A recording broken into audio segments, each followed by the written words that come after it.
How to do a delayed report of birth for your U.S. Philippine dual citizenship. My name is Nate Kalima. I'm a dual citizen in the United States and the Philippines, and I live in both the United States and the Philippines.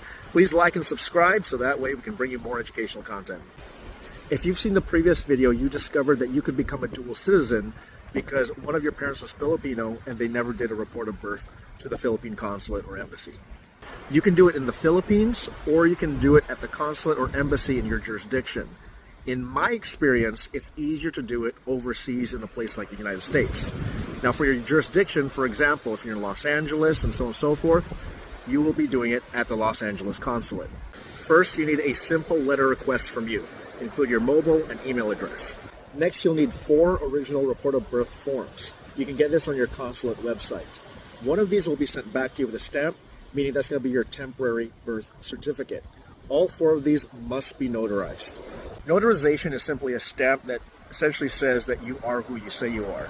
You can get this somewhere near the consulate, or you can go to a place like the UPS store and you just simply have to ask if they're in. Each stamp costs about $15 to $20.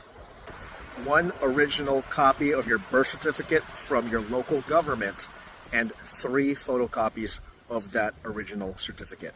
You'll need your mother's birth certificate, your father's birth certificate, and their marriage certificate. It can't be an old one. It should be a new one from the PSA, or Philippine Statistics Authority. Go to the PSA website and order those 3. It's about $20 each. Now this is where the process gets a little bit jarring. It will tell you when on the ordering process, but at the same time, you're going to DHL Philippines and you're going to be ordering a courier to go pick up your documents. Usually around 3 to 5 o'clock, and you're going to have to set a day. Now don't worry if it's a holiday, because the courier knows that they're going to have to go to the PSA eventually. So as long as you set those instructions, you're going to be fine. I've seen people do it through Holy Week, and it was a week delayed, but the courier went to go get it. Now, it's usually around $40 US with a special code from the PSA. There will be 2 transactions on your credit card, so make sure your credit card company knows. One from the PSA and one from DHL shipping. It will come within a week. Now, they may email you and ask for proof of payment, so make sure you take a screenshot of your payment. This is completely normal. You will need 4 copies of your parents' IDs, such as a driver's license or a passport.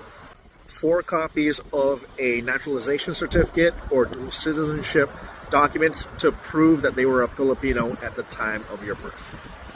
Optional 4 copies of the data page of your passport if you have it. If you have it, just send it in. $25 money order or cashier's check to the Philippine Consulate General. I put mine in a small white envelope, and I have had situations where people have done it and they sent cash and they took that too. A self-addressed and stamped legal size envelope. The easiest way to do this is just to get the USPS priority mail, and you're going to prepay for that because they're going to use that to send it back to you. You can actually fit that envelope within the other one.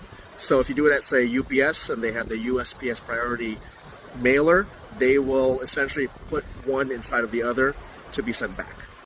The last thing is an affidavit for delayed registration of birth. It's simply a piece of paper explaining that you just didn't know that you had to get registered, and that one needs to be notarized, at least the original, and then you can have 3 photocopies. I have seen some situations where all 4 have to be notarized.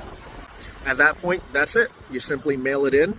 They'll mail it back with a stamp that says you've been registered with the PSA. It'll show up as a PSA document within a year, and temporarily you can use that stamp on the document as your temporary birth certificate. You can set an appointment at the consulate or the embassy for your passport, and then you have to go in person and do the live scan. You got to do the pictures and so on and so forth, and we'll show that on another video.